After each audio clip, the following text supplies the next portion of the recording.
Today we're going to talk about what to do with a banana plant over winter. I've grown this banana in this container all summer with these other plants that I've taken out now that we're at the end of the season. But I know that this plant, since we're in zone 5, is not going to winter over outside like it might in zone 6 through 9. Now, there's a couple things you can do with a banana plant in this zone. One of them being I could leave it in this container as is and move it into a sunny location like a sun porch, 3-season porch, or if I had a greenhouse, I could overwinter it in there.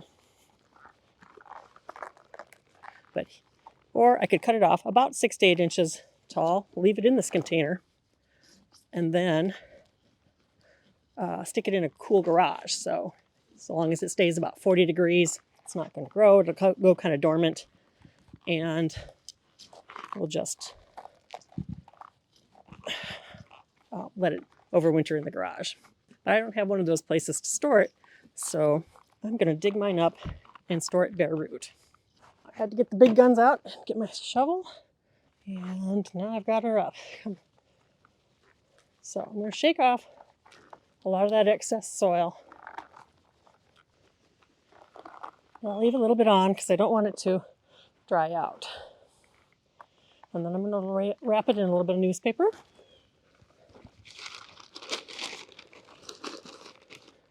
That will also help keep it a little bit moist. I'm going to cut it back.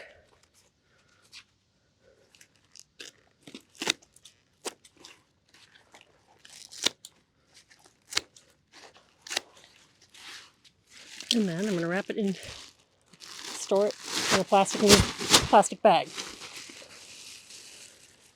And if I store it at about 40 to 50 degrees Fahrenheit, again, probably in a cool garage, I might wrap it up a little bit, but I'm not going to seal that tight because I want a little bit of air circulation in there, and I don't want any mold to grow. So, and then we'll just tuck that away.